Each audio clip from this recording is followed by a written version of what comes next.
हरी बोले ग्राम का लगा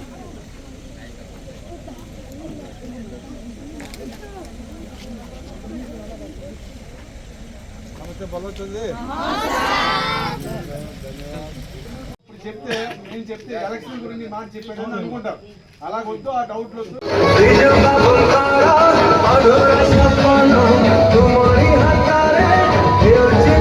ఏ సమస్యలు వచ్చినా మన కుర్రోళ్ళు అందరూ ఉన్నారు వీళ్ళందరికీ ఏది చెప్పినా మేము అందరూ అందుబాటులో ఉంటాం మా ఆఫీస్కి రండి ఆఫీస్ నుండి వస్తే మేము సర్వీస్ చేస్తాం మీరు చేయవలసిందల్లా ఈ ఎలక్షన్లో 2 మిషన్లకి శంఖం గుర్తు మీద ఓటేయాలి శంఖం గుర్తు మీద ఓటేస్తే మనం అనుకున్న పనులు అవుతాయి రాబోయేది కూడా మన గవర్నమెంటే से विषय आमे आमर जो अतिथि अच्छा अन्य जे सब अच्छा आम उपस्थापन देवु आउ जो समस्या आम समाधान करेंगे से विषय आमको